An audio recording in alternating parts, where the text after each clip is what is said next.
Bonjour à toutes, bonjour à tous. Aujourd'hui, je m'installe pour vous parler de blend. La question m'a été posée, qu'est-ce qu'un blend? Qu'est-ce qu'un blender? Bon, ben, blend et blender, ce sont des termes anglais tout simplement. Blend, ça veut dire mélange. Blender, ça veut dire mixeur. Alors, je vous arrête tout de suite. N'allez pas penser que vous allez mettre un mixeur pour râper les carottes, faire la soupe sur votre table de coloriage. Non, non, non, non, non, non. En fait, des blenders, c'est pour des outils pour mixer. Je vous ai sorti mon petit pot à outils. Tout ça, c'est pour les blends, en fait. C'est réservé pour les blends. Je vous en ai sorti 3. Le blender de chez Derwent, le blender de chez Prismacolor et le blender, c'est le deuxième de chez Prismacolor que j'ai acheté sur Amazon. Il se vend dans l'eau de 2. De chez Caran d'Ache.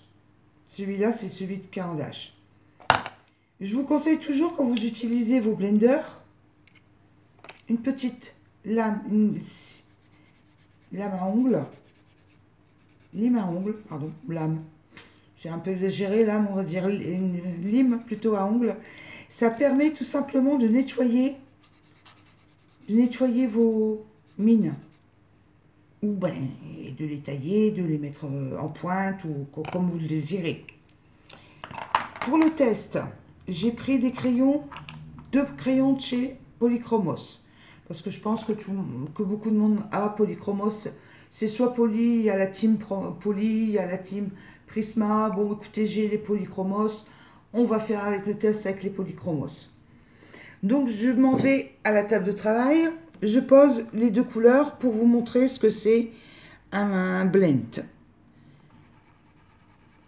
J'applique ma première couleur, que je vais faire plusieurs fois pour vous montrer avec plusieurs blends que je viens de vous montrer, et avec une autre façon de faire avec la Water Spirit sans odeur.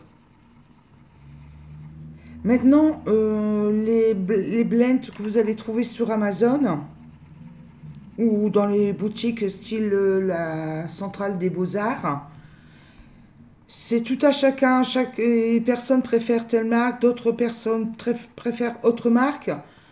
J'ai les 3, à vous de voir ce que vous préférez. Je ne vais pas dire telle marque fonctionne mieux que l'autre, parce que certaines personnes préfèrent travailler sur un papier que tel blender ira mieux par rapport à l'autre papier.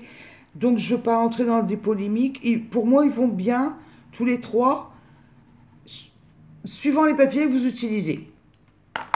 Donc voilà, mes aplats de couleurs, c'est ça un aplat en fait. Un aplat de couleurs, c'est tout simplement une couleur posée.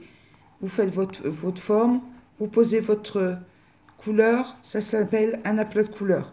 Regardez, là je suis en train de vous dégrader. Là. Faire un feuillage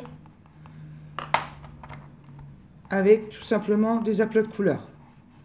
Regardez, ouais, c'est très bien de faire des petits schémas comme ça va permettre de tester. Voilà.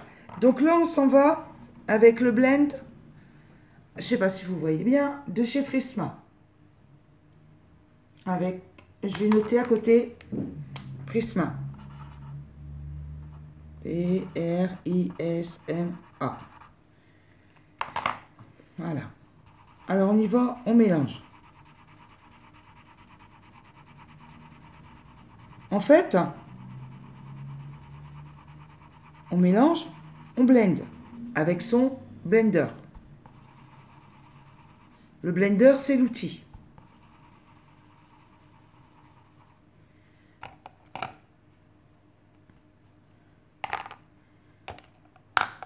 Voilà le résultat Prisma. Vous voyez, le mélange se fait. Le mélange des 2 couleurs se fait. C'est fondu pour faire un dégradé. Maintenant, vous pouvez très bien faire la même chose avec 1, 2, 3, 4, 5 couleurs. Libre à vous. C'est le principe du blend, du mélange que je vais vous montrer. J'ai fait avec le Prisma, je fais avec le Derwent. Je vais nettoyer un petit peu ma mine. Et je nettoie un peu la mine.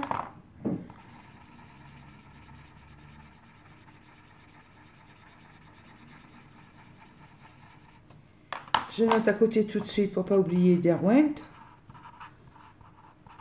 Ça, ce sont les blenders. Voilà le résultat Derwent.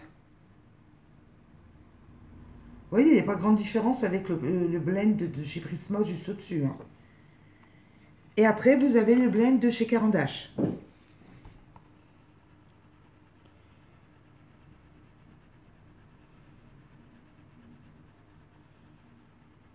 Je sais pour avoir acheté les blends de chez Prisma, parce que je n'ai pas les crayons de chez Prisma, qui se vendent par deux sur Amazon. Ça, c'est Caran d'Ache.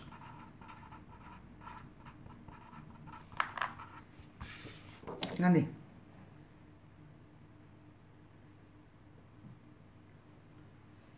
voyez, les tons se fondent entre eux.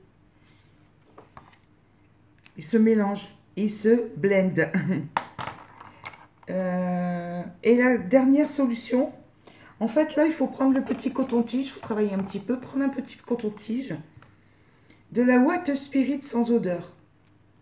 Parce que sans quoi ça sent très fort dans la maison. Vous mettez une petite pointe de Water Spirit sur votre coton-tige. Je referme tout de suite parce que ça s'évapore. C'est volatile. Et on va mélanger tout ça. Faut pas en mettre beaucoup parce que bon, moi j'en ai pas mis beaucoup vu que vous voyez, on peut même tirer un peu la couleur. Voilà. Il y a toujours un petit peu de perte de produit avec la Water Spirit, c'est normal. Ça, on peut pas faire autrement. On va laisser sécher 2 secondes. Le temps que ça sèche. Et je vais faire le petit test là. Je vais en faire un... à quoi? Allez, au Derwent. Au Derwent. Un au Derwent.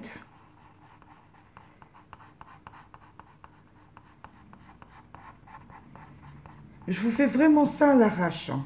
La petite feuille là, elle est dans les tons mauves, bien sûr, puisque j'avais 2 crayons mauves. Mais le principe est le même. Je vais vous faire un au Derwent et l'autre, ben écoutez, l'autre feuille que j'ai faite au Prisma.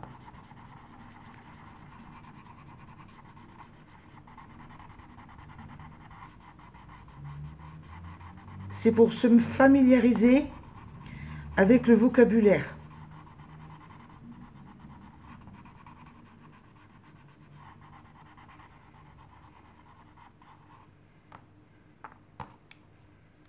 On enlève les petites.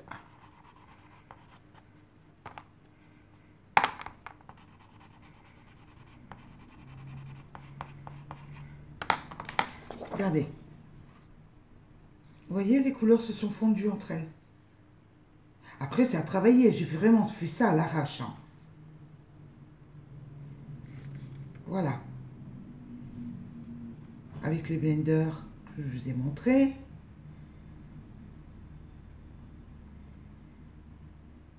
Et un aplat de couleurs. Si vous voulez, je vous montre avec 3 couleurs.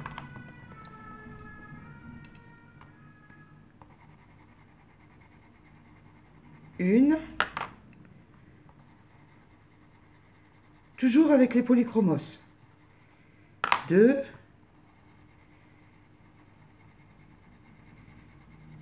3. Je fais... Bah tiens, cette fois-ci, je vais faire avec le Caran d'Ache.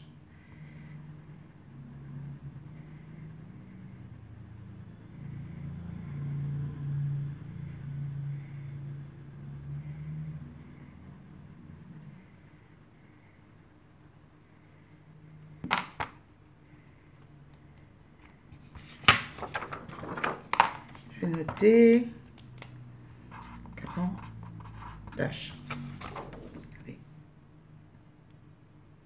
Ça fait des jolis dégradés. Tous font très bien. J'espère que vous voyez bien. Et un aplat de couleurs, en fait, vous faites votre forme. Peu importe la forme. et vous mettez votre couleur.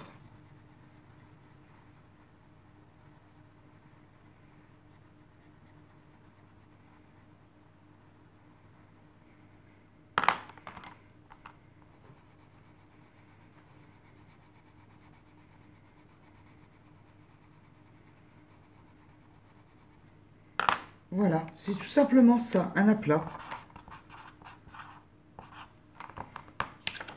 Un aplat de couleur, c'est ça. Vous voyez, on prend son crayon ou son feutre et on pose sa couleur. C'est ça un aplat. Après, tant que j'y suis, je vous montrerai bien ce que c'est la différence entre les deux types de coloriage, le Line Art et le Grayskull. Attendez, j'essaie de vous trouver ça, j'en ai là une pile, je regarde ça.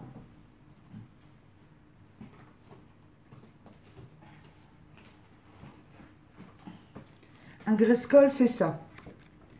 C'est un coloriage en noir et blanc avec des tons de gris. Des tons de gris.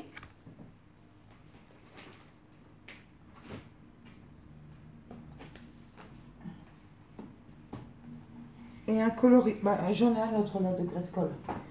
Regardez, voilà un autre Grayskull. Vous voyez des tons de gris. Et plus les tons sont foncés, plus on va mettre des teintes foncées, n'importe quoi. Foncées. Ça permet à poser les ombres correctement quand on débute en coloriage. Regardez, vous voyez? Ça, c'est du Grayskull. Et du foncé plus ou moins clair. Et on peut adapter avec les couleurs pour faire la tête d'ours. Ça, c'est du Grayskull. Et après, il y a le Line Art. Voilà, avec des lignes pour délimiter. Et là, il n'y a pas d'aide pour poser les ombres. Voilà la différence. Regardez, vous voyez? Attendez, je vais poser ça correctement. Voilà. Vous voyez la différence? Grayskull, Line Art. Voilà. Un petit peu plus familiarisé, j'espère, dans les termes techniques entre guillemets, du monde du coloriage. J'espère vous avoir bien renseigné, j'espère avoir été assez clair. Je vous souhaite oh, je respire un peu quand même. Je vous souhaite une excellente soirée, une excellente journée si vous regardez la vidéo courant de journée. Au revoir, ciao ciao, au plaisir dans une autre vidéo.